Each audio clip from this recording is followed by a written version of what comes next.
নমস্কার, দেখছেন কলকাতা টিভি। সঙ্গে রয়েছে আমি স্বর্ণালী। শুরু করছি সংবাদ সারাদিন এবং প্রথমেই যে খবরের দিকে নজর রাখবো, ইতিমধ্যেই বঙ্গ সফরে চলে এসেছেন প্রধানমন্ত্রী নরেন্দ্র মোদী এবং গতকাল আমরা যেমনটা দেখেছি আরামবাগে তার সভা ছিল এবং আজকে রয়েছে কৃষ্ণনগরে তার সভা এবং সেখানেই প্রথমে সরকারি অনুষ্ঠান, তারপর একাধিক সরকারি প্রকল্পের উদ্বোধন ও শিলান্যাস অনুষ্ঠানে যোগ দেবেন প্রধানমন্ত্রী নরেন্দ্র মোদী। পরে গভর্নমেন্ট কলেজ মাঠে রাজনৈতিক সভা রয়েছে তার।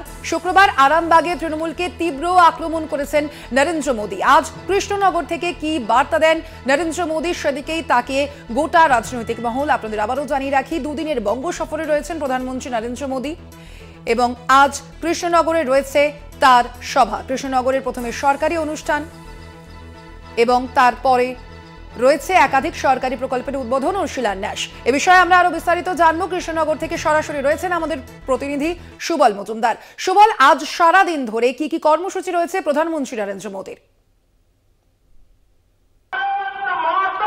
দেখো, 10টা 20 নাগাদ প্রধানমন্ত্রী তিনি আসবেন স্টেডিয়ামের মাঠে, যেখানে তার হেলিকপ্টার নামবে এবং সেখান থেকে গাবতলার মাঠ, যেখানে কিন্তু মঞ্চ করা হয়েছে কয়েকটি কেন্দ্রীয় প্রকল্প সহ কিছু শিলান্যাস ও উদ্বোধন হবে এবং তারপরেই মূল মঞ্চে 11টা নাগাদ তারা ঢুকবেন এবং মূল মঞ্চ থেকে তিনি বক্তব্য রাখবেন। বিশেষ করে কৃষ্ণনগর লোকসভাকে নিয়ে কিন্তু একেবারে কৃষ্ণনগর লোকসভাকে তারা পাখিত করে। কৃষ্ণনগর লোকসভা আসনটি তাদের কাছে অত্যন্ত গুরুত্বপূর্ণ।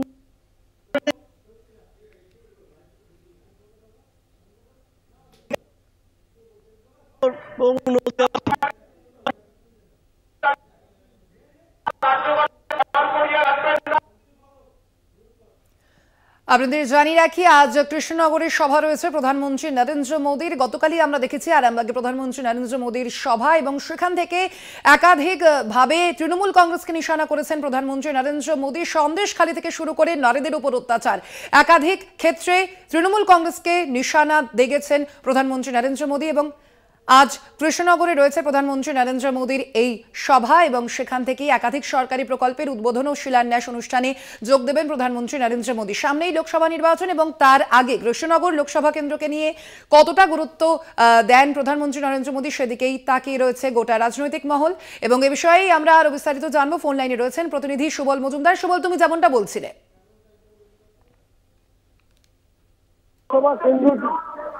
বিশেষ করে মহুয়া মৈত্রী যেখান থেকে সাংসদ হয়ে গিয়েছিলেন এবং বারবার কিন্তু পার্লামেন্টে বিভিন্নভাবে যেসব প্রশ্ন করেছেন বা ফোরামে মোদী সরকারের বিরুদ্ধে তারা প্রতিবাদ করেছেন, সেই সব বিষয়ে তাকে প্রশ্নকাণ্ডে তাকে বহিষ্কৃত করা হয়েছে এবং তারপরে তৃণমূল নেতৃত্ব মহুয়ার পাশেই আছেন এবং মহুয়াকেই কৃষ্ণনগর থেকে আগামী যে লোকসভা সেখানে তাকে দাঁড় করাবেন, তাকে পাঠাবেন। এই প্রথমবার নিয়ে কিন্তু বলেছেন কৃষ্ণনগর থেকে পুনরায় মহুয়া মৈত্রকে দাঁড় করাবেন।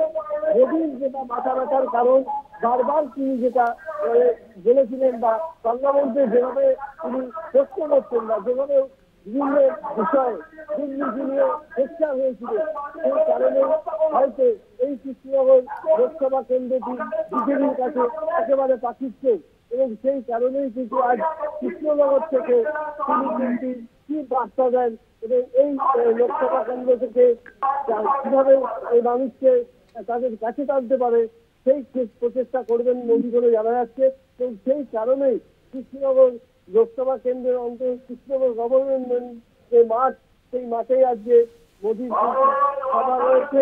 পাশাপাশি গাবতলাতে একটি মঞ্চ আছে, যেখান থেকে কিছু কেন্দ্রীয় প্রকল্পের কোল ইন্ডিয়া এবং রেভিনিউ প্রকল্প তিনি এখান থেকে শিলান্যাস করবেন।